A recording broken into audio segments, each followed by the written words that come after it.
بەڵێ مامۆستا وەک لە وەڵامی پرسیارەکاندا ئەوە دەرکەوت ئەم حیزبە ئیسلامیانە یاخود ئەم تیارە ئیسلامیانە کە هەن وەکو سەلەفی و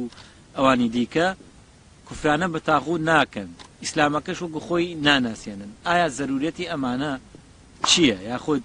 ئێوە ئەگەر بەم فکرە کار بکەن بەریەکەوتن ڕوونادا لەگەڵەواندا ڕامان جیاوازە بێ بەرامبەر بە یەکتری لە پێناسەی شتەکانە بە پێی سروشتی هەموو ئینسان سروشتی ئەهلی فکرەکان سروشتی دید و تێڕوانینەکان ڕامان جیاوازە بێ بەڵام ئومێدەوارم کە بەرکەوتن ڕوون نەدا هیچ زەڕورەتێکی تیانە بەرکەوتنەکە لەوەوە دێ کە شەڕەپاڵێک دروست بێ هەرێکە بێ بەویتری چۆڵکە بە زۆر یانیشی چیان دەمارگیریەکی زۆری تایە تەعەسوبێکی زۆر بەرامبەر بەویتر ئەویتر بەڕاست نازانێ ئەو هیچ بەڕاستی نازانێ بەڵام نایە وجودی هەبێ لەو حاڵەتیا تەمان پێکچێشرانێکی خەتەر دروست دەبێت ئێمە تەمان ئەومان لە دید و نەزەرانی بەو شێوەیە بێ و پێشمانوانەیە کە ئیسلامیەکان ئەگەر کوفرانی بە تاغوت نەکرد بۆ نمونە بەم شێوەی کە ئێمە ئەیڵێن هەڵبەتە چونکە ئەویش ێسەر لێی بپرسیتەوە بەڵێ کوفرانەمان بە تاغوت کردووە پێڵی تاغوت چیە لە تاغوت ئەو قەبرەیەکە ئەو شێخ و ئەو دەروێشەی پەرستێ کابرای مەدخەلی هەرەوەندە یعنی بیری تەسکی خۆی ئەوەندە لێکەداتەوە ئەو نایەتەوە سەر ئەوەی کە محمد بن عبد الوهاب رحمه الله كلا ابن القيم وورقرتوا كحكم بغير ما انزل الله شرط طغيانه هر طاغوته بيوسى تكفير كرني اي شيء هبه اجنا اگر بيزاني يا بابند وابو يا اگر واقعه ومصالحي خوي كهيتي بلو بايو ناو دركوتني جي كهيتي لبناي بارسني امانه او كفر بطاغوت ناكا وقرته لا خوي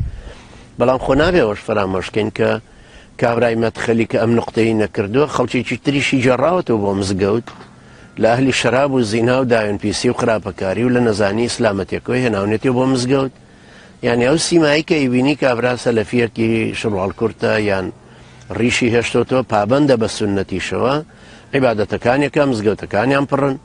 خەڵکێ گەڕوا بۆ مزگەوت کابرا یەکگرتووش هەر بە هەمان شێوەیە خەڵکێکی عاقڵ کردووە بیر و هۆشێکی باشی داونەتێ ڕۆشنبیری کردوون کە ئیسلام دین و دەوڵەتە خەڵکێکی پەروەردە کردو لەسەر ئەساسی ئەم ئیسلامە تەبەن کۆمەڵ و بزودنەوەی ئیسلامیش بە هەمان شێوە خەڵکانێکیان هێناوەتەوە بەڵام ئێمە ئیشکالاتمان لەوەیە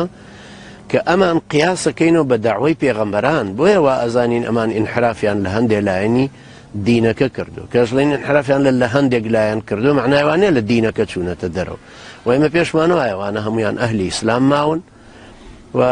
بینی ئێمە و ئەوانیش نەسیحەتی برایەتیە و ڕوونکردنەوەی دەلیلەکانە ئێمە خۆ نامانەوێت ئەوان